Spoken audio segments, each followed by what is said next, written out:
আমরা বললাম ঘিলু ছাড়া পীর সাহেবদের সন্তানদের মুরিদ। আমাদের পীর সাহেব হুজুর দামাত বরাকাতুল আলিয়াগণ, আপনি দেখবেন জামায়াত ইসলামের বদনাম ছাড়া ওনাদের মনে রাজনৈতিক কোনো পুঁজি পাট্টাই নাই, এরকম একটা অবস্থা। এই নির্বাচনে আমরা যদি দেশে থাকতাম আরো 12-15-20টা চেয়ার হয়তো পেতাম, কিন্তু এখন চেয়ারওয়ালারা সংসদে আছে না, ইসলামের নামে কোনো একটা কথা তারা উচ্চারণ করতে পারছে পর্যন্ত। এই যে আমাদের হযরত কথা বলেছেন, উনি মনে ওনাদের এক ভাই, তো উনি কি বললেন, কি বলতে চাচ্ছেন যে পার্লামেন্টে জামায়াত ইসলামের মেম্বাররা গিয়ে ইসলামের জন্য তারা কি কিছু করতে পেরেছে, মানে ইসলামের জন্য তারা কিছু করতে পারেনি। আসলে তো বিষয়টা একটু গভীরভাবে আমরা বুঝে দেখি। এদের কাছে ইসলামের জন্য কিছু করার অর্থটা কিন্তু খুবই ঠুনকো। মানে ইনাদের কাছে ইসলামের নামে কিছু করার অর্থই হলো ডাক ঢোল পিটানো, আর কিছু না। ঠিক ওনারা সাধারণ একটা জিকিরটাকে যেভাবে ডাক ঢোল পিটায়া করেন দেখেন, সূরা আরাফের 205 নম্বর আয়াতের বর্ণনা আল্লাহ বলছিলেন ওয়াজকুর রাব্বাকা ফি নাফসিকা তাদাররুআন ওয়া খীফা ওয়া দুনাল জাহরি মিনাল কওল। আল্লাহ বলেন, হে নবী আপনি আল্লাহর জিকির করেন নফসে, নিজের মনে মনে, তাদাররুআন ভীত সন্ত্রস্ত হয়ে, ওয়া খীফা চুপি ছাড়ে। এরপর আল্লাহ বলেন আবার ভাঙ্গি আছে দু ওয়াদুনাল জাহরি মিনাল কওল, চিল্লা চিৎকার করে করিয়েন না। শুধু তাই না, আল্লাহ তাআলা সূরা আরাফের 55 নম্বর আয়াতের বর্ণনায় বলেছিলেন যে উদউ রাব্বাকুম, তোমরা সকলে আল্লাহকে ডাকো তাদাররুআন ওয়া খুফিয়া, ভীত সন্ত্রস্ত হয়ে এবং চুপি সারে। আল্লাহ এরপরই বলতেছেন ইন্নাল্লাহা লা ইউহিব্বুল মু'তাদিন, আল্লাহ সীমালঙ্ঘনকারীদেরকে ভালোবাসেন না। এভাবে লুঙ্গি ছেড়ে দিয়ে এই যে লাভ দিয়ে জিকির করা, এটা যে হালাতি করুক, এটাকে যদি আপনি সীমালঙ্ঘন নাই বলতে চান, তাহলে সীমালঙ্ঘনের সংজ্ঞাটাই তো পরিবর্তন করে দিতে হবে। তাহলে এখান থেকে আপনারা বুঝেন যে ওনাদের কাছে ইসলামের নামে কিছু করার অর্থটাই কিন্তু মৌলিকভাবে হলো ডাক ঢোল পিটানো। আপনি ইসলামের ইতিহাস দেখলে দেখবেন, শুধু ইসলাম না, ইসলামের বহির্ভূত ইতিহাসও এটাই দেখায় যে পৃথিবীর যে কোনো বৃহত্তর শক্তির উৎসটা সৃষ্টি হয়েছিল মূলত নীরবে নিবৃত্তে, এবং ইসলামেরও বৃহত্তর সকল শক্তির উত্থানটা হয়েছে নীরব প্রস্তুতির মাধ্যমে। এটাকেই তো বলা হয় দি great power is born in silent preparation.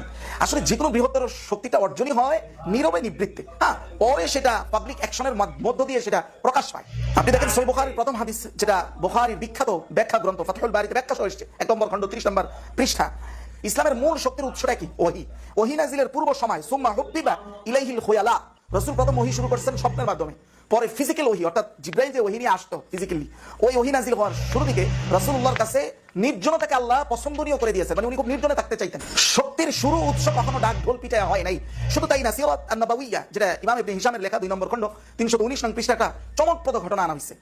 রাসূলুল্লাহ যখন সুলহে হুদাইবিয়ার সন্ধি করেন, কাফেররা কি বলেছিল যে আপনার নতুন এখন থেকে কুরাইশরা যারা কাফের মুসলমান হবে এদেরকে আপনি আশ্রয় দিতে পারবেন না, সব আমাদের হাতে উঠিয়ে দিবেন, মানে আপনি নবী হয়ে আমাদের হাতে উঠিয়ে দিবেন। বাস্তবে ঘটনা ঘটছেও। কার ক্ষেত্রে ঘটেছে দেখেন, ফাকাল আবু জান্দাল ইবনে সুহাইল।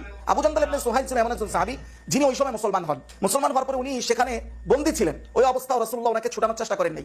এক পর্যায়ে তিনি নিজে কোনো একভাবে পালায়ন করে মুসলমানদের কাছে আশ্রয়ের জন্য আসছেন। তখন মুসলমানরা রাসূলুল্লাহর সম্মতিতে তাকে কাফেরদের মুশরিকদের হাতে উঠিয়ে দেওয়া হচ্ছিল।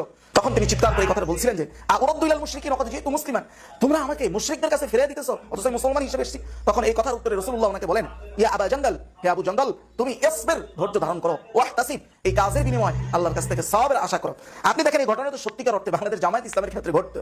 তাহলে আমাদের পীর সাহেব হুজুরদের মতো ওনারা এই সাধারণ সহজ সরল যারা কোরআন হাদিসের কোনো জ্ঞানই রাখে না, এই মানুষগুলোকে কি বুঝাইতো? স্পষ্ট বলতো এদের মধ্যে ইসলাম নাই। যারা নিজের দলের লোককে অমক কাফেরদের সাথে তাদের এত খাতির যে তাদের হাতে উঠে দেয়, তাদের কাছে ইসলাম নিরাপদ না, বলতো যে তাদের কাছে তোমাদের দেশও নিরাপদ না। এই কথাটাই বলতো কিনা আপনি মুখে হাত দিয়ে বলেন তো। অথচ বাহ্যিকভাবে দেখা গেছে পরিস্থিতিটা এমন যে ইসলামের মনে হয় যে এখানে একটা পরাজয় হয়ে গেছে, বাহ্যিকভাবে এটাই মনে হয়েছে। কিন্তু বাহ্যিক পরাজয় যেটা দেখা যাচ্ছিল, এর ভিতরেই ইসলাম ঘুরে দাঁড়ানোর প্রধান শক্তিটা এখান থেকেই তৈরি হয়েছে। বর্তমান বাংলাদেশের পরিস্থিতিটা হলো অভ্যন্তরীণভাবে ইসলামের শক্তি বাড়ানোর সময়টাই হলো, পিক টাইমটাই হলো এইটা।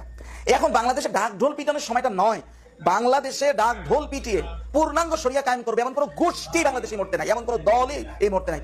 শুধুমাত্র আমরা ডাক ঢোল পিটানের মাধ্যমে মুরিদদেরকে ভিড়ে রাখতেছি, সহজ সরল, যারা আসলে গভীর চিন্তা করা তাদের পক্ষে সম্ভবই না।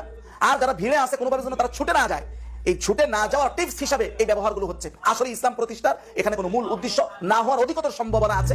আর যদি মূল উদ্দেশ্য এটাই হয়, তাহলে স্পষ্ট যে মানুষগুলোর পড়াশোনাও নাই, একেবারে স্বল্প আইকিউ, যাদের দ্বারা এই ঢোল পিটানোই হবে, আর এর বেশি কিছু হবে না। যদি এটা এত হাতের মোয়াই হতো, তাহলে সরবরাহ হুজুর তো বলছেন যে আমি কামানের সামনে ছিলাম, তো কামানের সামনেই যখন আপনি থাকতে পারছেন, কামানের পিছনে গিয়ে আপনি ইসলামটা কায়েম করে ফেললেই তো পারতেন, ওইটা পারলেন না কেন? আপনি যাদেরকে বলেন যে তাদের মধ্যে ইসলাম নাই, এদের মাধ্যমে শরিয়া প্রতিষ্ঠা হবে, এই ভয়েই তো তাদেরকে ক্ষমতায় আসতে দেওয়া হচ্ছে না। এই লোকগুলো যে বিরোধী দল হিসেবে, পার্লামেন্ট মেম্বার হিসেবে তারা আছে, এই লোকগুলোর মাধ্যমে দেশের আনাচে কানাচে যেভাবে দুর্নীতি মুক্ত যে এক আদর্শ এবং প্রতিনিধিত্ব মানুষ পাচ্ছে, এইটা তো ইসলামের প্রতীক হিসেবে কাজ করতেছে। এবং এর মাধ্যমে ধীরে ধীরে মানুষের মধ্যে পূর্ণাঙ্গ শরিয়াকে আনার যে একটা নিবিড়তা, ইচ্ছা, আকাঙ্ক্ষা, সেই জিনিসটারই তো প্রতিফলন ঘটতেছে। যেমনটা হযরত ইউসুফের মাধ্যমে ঘটেছিল।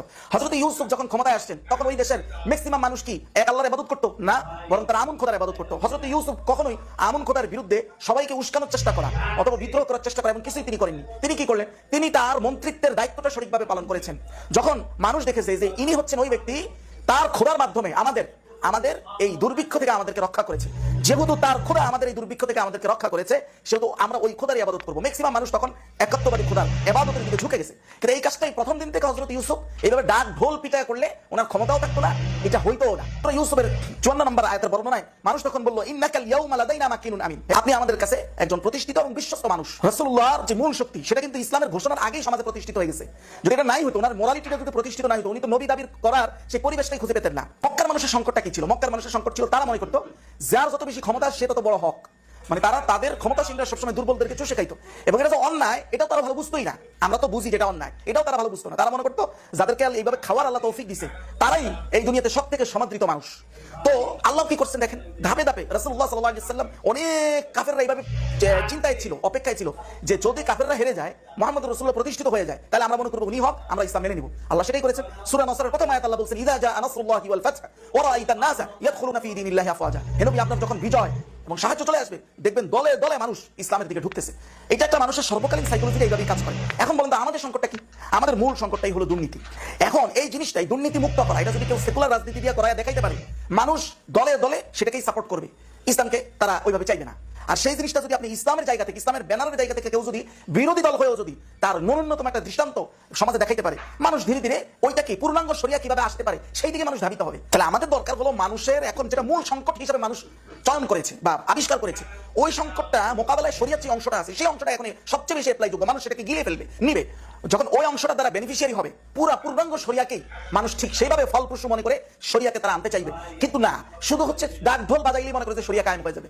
এগুলো ছাড়া, প্রকৃত টেকনিক ছাড়া এবং সমাজের প্রকৃত পরিস্থিতিকে নিবিড়ভাবে পর্যবেক্ষণ করে সমাজের চাহিদার সাথে সামঞ্জস্য রেখে আপনি যদি না আগান, শুধু ডাকডোল পিটাইতে পারবেন। আপনি স্লোগান দিবেন পূর্ণাঙ্গ শরিয়ার, স্লোগানের সাথে মানুষও স্লোগান দিব, কারণ তারা তো মুসলমান। কিন্তু দিন শেষে ও ভোটে খারাইবেন, 2 আসনে দাঁড়াইবেন আমার পিসা হুজুরের মতো, দোনো আসনে হারবেন। হারার পরে একবার বলবেন যে আমি দায়িত্ব থেকে মুক্ত হয়ে গেছি, আলহামদুলিল্লাহ। একটু পরে আবার কয়েকদিন পরে বলবেন আমাকে ইঞ্জিনিয়ারিং করে আমাকে মেরে দিছে।